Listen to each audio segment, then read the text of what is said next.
everyone. I hope you all are doing very well. And here in this session, we are going to discuss about sliding window approach for time series forecasting task like stock market prediction. So basically, in sliding window approach, it is a common technique which is used in time series forecasting. Basically, in time series forecasting, just like stock market prediction, it involves breaking down the time series data into sequential segments or windows of fixed size, right? So into the windows of fixed size, we are first going to break down the time series where each window will move or slide one step at a time, right? And this approach will enable the creation of multiple training instances from a single time series. So let's say if a single time series is yearly basis, then we can segment it on monthly basis, or further you can segment it on weekly basis or day basis. So basically it's just breaking down the time series data into sequential segments and windows of fixed size, because the concept is like it allows the machine learning models to learn the patterns and relationship in the data, right? So it is going to derive the relationship between the past data and the upcoming data, and in that way it is going to work. So the detailed explanation we are going to learn step by step. So what is step one?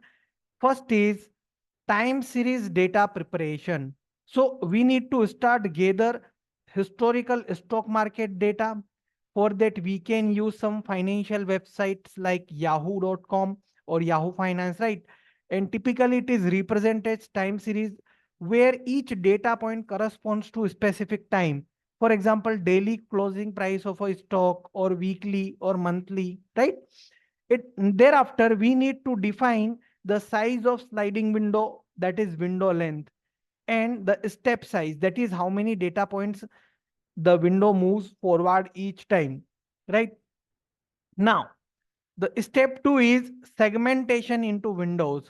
So we need to divide the time series into overlapping or non-overlapping windows of fixed size. For example, if we are setting the window size as a n, let's say 30 days, let's say 30 days, the value of n, then first window would consist of data points from 1 to 30, that is 1 to n, that is 30. And the second window will contain the window from 2 to n plus 1, that is 2 to 31 days. Thereafter 3 to 32 days and so on.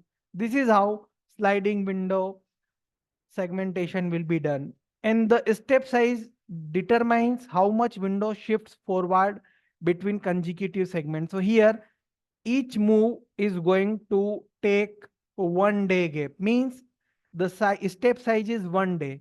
So when these slides are going to move, when these further sides are going to move, it means that one is already done, second, thereafter third, then fourth, then fifth, and likewise that. So the concept is these slides are going to move each day, one by one day each. So for instance, with a step size of 1 day, each subsequent window would shift forward one data point, right?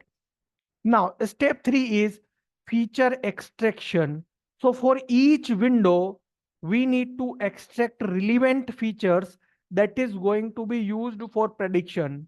And the feature can include like historical prices, like closing price or high or low price of any stock market data, or it can be any technical indicators like moving averages or RSI, that is relative strength index, or MACD, that is moving address convergence and divergence. So RAC going to figure out the high and low prices, and it is going to basically RSI and MACD both, if we are going to combine, then it is going to give us the effective value of the indicator, right? And one more is other contextual data like trading volume and news sentiments. So we need to extract the features which is corresponding to time period which is covered in that window. Therefore, after that, step four, target label generation. We need to define target variable or label for each window which typically represents the value to be predicted based on the historical data within that window. So for stock market, common target variable can include future price, for example, next day's closing price, or price movement direction, for example, increase or decrease, or the stock market will go up or down. So such kind of predictions we need to define with the help of target label generation. Thereafter, step 5 is we need to train the model and test the model. So we need to use the segmented data, that is features and correspond with the help of features and corresponding labels to train machine learning models. So popular algorithms for stock market prediction include regression models like linear regression, or time series models are like ARIMA, that is auto regressive movement average, right? Or LSTM, long short term memory, or ensemble methods like random forest, right? So we need to split the data into training and testing sets, let's say 70% training and 30% testing, or according to the need of domain, and that ensure that window from the same time period are not going to mixed between training and testing to avoid data leakage. Thereafter, step 6 is model evaluation. So for evaluation of the model, for evaluating the performance of model, we can use some regression metrics like mean squared error, or mean absolute percentage error, or mean absolute error, or mean squared error, or root mean squared error, right? Which is going to be useful according to the evaluation parameter, whatever is going to be suited for that. Thereafter, we need to iterate and optimize the model by adjusting parameters, feature selection, or using different algorithms based on performance results. And the last step is prediction. So once the model is going to train and validated, we need to use it to make the prediction on the news or unseen data, that is tested data, for the future time period by applying the same sliding window approach to extract the features and generate the prediction for the upcoming time, right? So what are various advantages of using sliding window approach? The first one is it can utilizes sequential information. So it captures temporal dependencies and trends in the data. The second advantage is efficient use of data.